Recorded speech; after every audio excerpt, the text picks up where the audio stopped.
Okay. Mr. Approved minutes, Mayor and Board of Aldermen, July 20, 2010. Mayor, you have a corrected copy that should be page 513 through 537.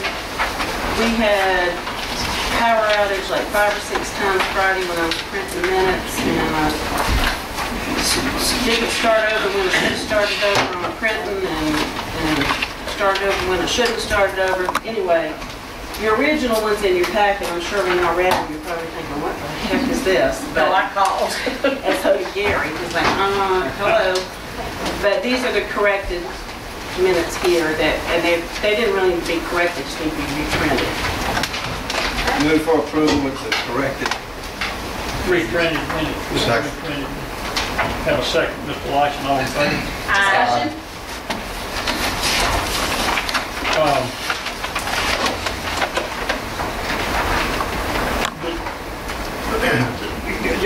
Y'all want to discuss it? Sure. Okay. Yeah. Go ahead. I just wanted to clarify something that happened at that meeting, because it seemed like tempers got elevated a little bit, and some comments were made that I certainly did appreciate. And I guess it's referring to the lease, the sublease that was voted on, and I'll only speak for myself that I voted against. The reason I voted against was because there was some language in that sublease that was incorrect, referring to landlord-tenant, owning land versus leasing land, that I felt should have been corrected before we approved the lease. And that was my reason for voting no. And when I asked you, Mr. Keys, directly, if our city attorney looked at that lease and approved it, your answer was yes. I followed up with our city attorney and asked him, and Jim, correct me if I'm wrong, if that was the case, and he says, well, and Jim, please free to jump in. Yes, it was sort of approved in content, but there was discussion that some of the language in the lease was wrong and needed to be corrected. And I just feel that you should have shared that with this board. You misled this board, gave us false information when the vote was taken. And I voted against it because I felt that language needed to be corrected. And had you stated that that discussion happened and that language needed to be corrected, that would have been fine with me and the vote would have been different. And by that happening, there was a perception walking out of this room by some of my board members that I voted against this lease because it was either a personal issue, and the exact words were, had this company been from New Jersey, it wouldn't have been a problem. It's not a personal issue with me. It's a legal issue. It's a lease that is going to be signed, and it should have been corrected, or you should have let us know that there was more discussion about that lease, and that our city attorney did find that there were some words that should have been corrected in it. And I just feel that you, as the president of the court commission, misled me and maybe some other members. And I just feel that is wrong. Yeah, let me confirm what I said. The lease was obviously a form lease that was drafted for somebody that owns property to rent it to a tenant. So it was the owner and the tenant, or the landlord and the tenant. Obviously, Jimmy's not that. Jimmy's a tenant, and BP's going to be a subtenant. When they brought the document in here to the Port Commission, we were looking at the merits of it, or the terms of the agreement. We looked at that and we went over it, but I mentioned to Jimmy while he was sitting, I think right here, Rob is out there, said, you got to correct those terms. It's not landlord, it's not owner and tenant, it's tenant and subtenant. And he said, yeah, we understand that. And I think there was some talk about, well, can we not approve the lease tonight? Do we got to wait for a new document? And we said, no, we'll approve it, but make those corrections. But I saw those as minor. They weren't negotiated terms; they were just imprecise references, and so it was not a big deal that we were talking about. We were more interested in the merits of the deal and what was going to happen.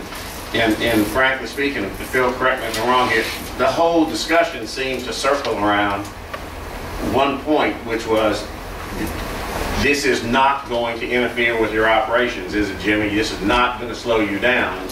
And he confirmed that several different times. So if this was my fault, I certainly apologize, because I did say, yes, this is what it is and it's fine, but I did tell Jimmy, you got to correct those references. And so I think maybe it's just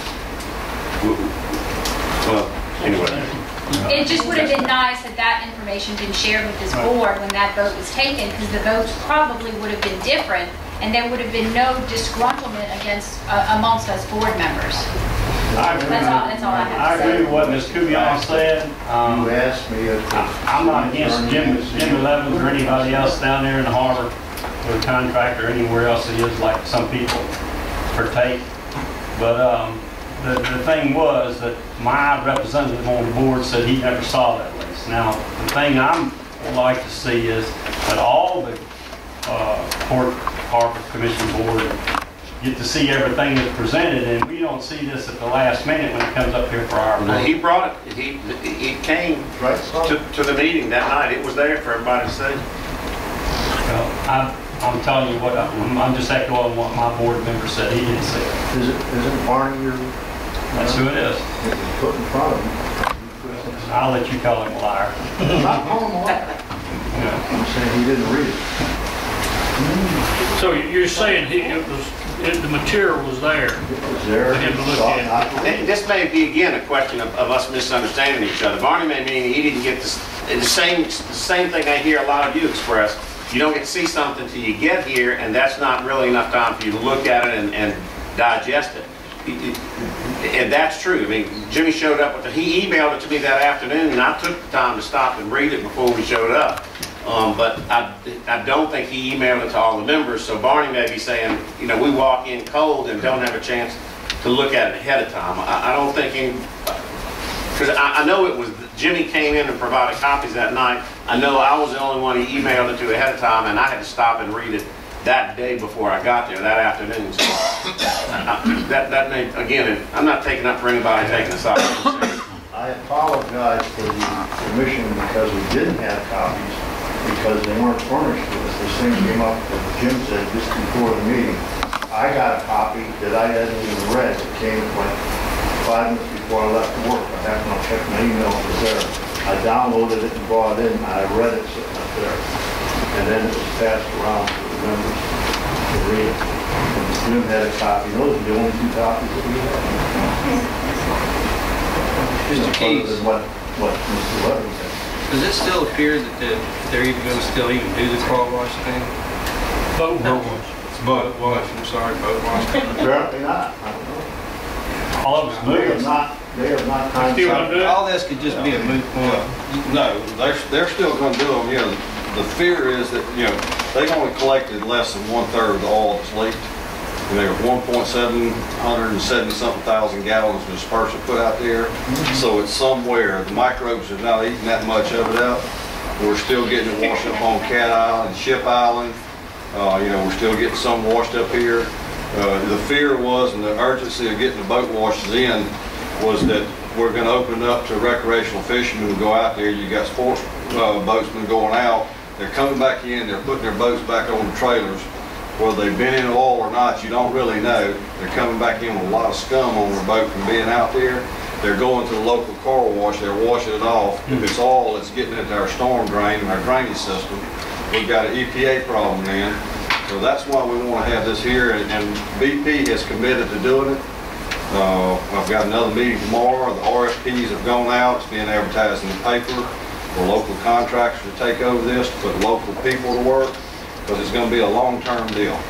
But Chief, hadn't they moved that, the boat wash? Yeah. I didn't see it down there yesterday. Yeah, no, the temporary was moved out when Bonnie came back. That was supposed to be set up. A lot of confusion went into getting, you know, the land to be able to put it on down at the harbor, which delayed everything. Caused me a lot of heartache and a lot of misery in doing that. Through my, you know, a large effort to try to protect, you know, the car washes, people taking boats home in their yard, washing them in the yard, on the driveway, running in the street. That was going to be a temporary 10-day fix in the effort to get the permanent boat washing stations there. Those folks came in from Alaska. They started telling everybody along the coast that they were getting all the contracts from Florida to Louisiana to wash boats. You know, my argument was, we've been washing boats here for years. Our local folks know how to wash boats. We've got people here on the coast that are out of work. We need to put them to work. We got local contractors here who have, you know, companies who have financial backing to be able to put together this type of operation. We need to have it under local control so that this board, that commission can have some direction in it. Right. We don't need a company here from Alaska that's washing our boats. Right. And that's what I've been pushing for, and everybody's been pushing for in this county and the 3 coastal counties, and I think every county from Florida to Mississippi and the parishes of Louisiana are pushing for the same thing. It's time for this thing to transition from out-of-state contractors to local contractors taking care of our work here. And the boats will have the boat washing station, Ronnie, you know, that you asked, yeah. Thank you. If I can add something to the boat washing today, I had to take our little boat out for about 10 minutes somebody was messing around by the boom. I wasn't in the water 10 minutes, got back to the dock, lifted up the lower unit, had 3 globs of oil stuck to the lower unit. So that's in 10 minutes of running. So just think if you're out all day fishing, you're going to have that accumulation, and you can see it on the boat launch too. When people come out, you can see the little drops on the boat launch, and that's getting drugged through town, so that's why they're doing it. All right, we have a motion and a second on the minutes.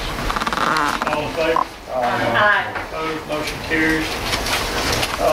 Planning Commission, July 22nd, 2010. Motion to approve. Second.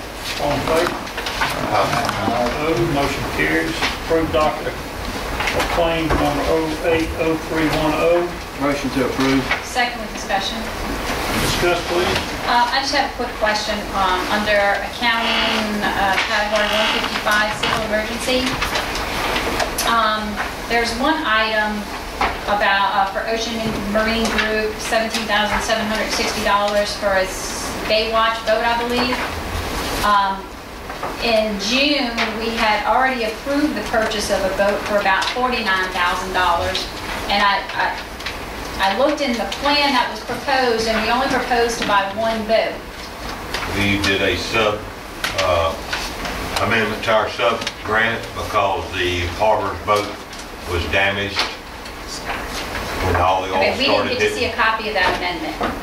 It's just a letter that we sent to DMR, which oversees the grant. And that was to buy a second boat? That was to buy the harbor boat because theirs was damaged beyond repairs Okay. for that. I'm sorry, can you not? So that was I'm sorry, just to clarify, that was an amendment to the plan that was originally submitted for the first boat? Correct. Anytime we go away from our amendment or our grant, we have to send in a amendment to the grant requesting that we purchase this. They send us a letter back within the week's time saying yes or no. Okay, thank you. All right, all in favor? Aye. Opposed, motion carries. Never mind the fire management contract. You do all the fire department personnel. Oh, you got stuff? Give them mine this time. Had been discussion. Did y'all get the correspondence that Craig Hines gave about some of the Jeff Davis Yes, I did. street lights and the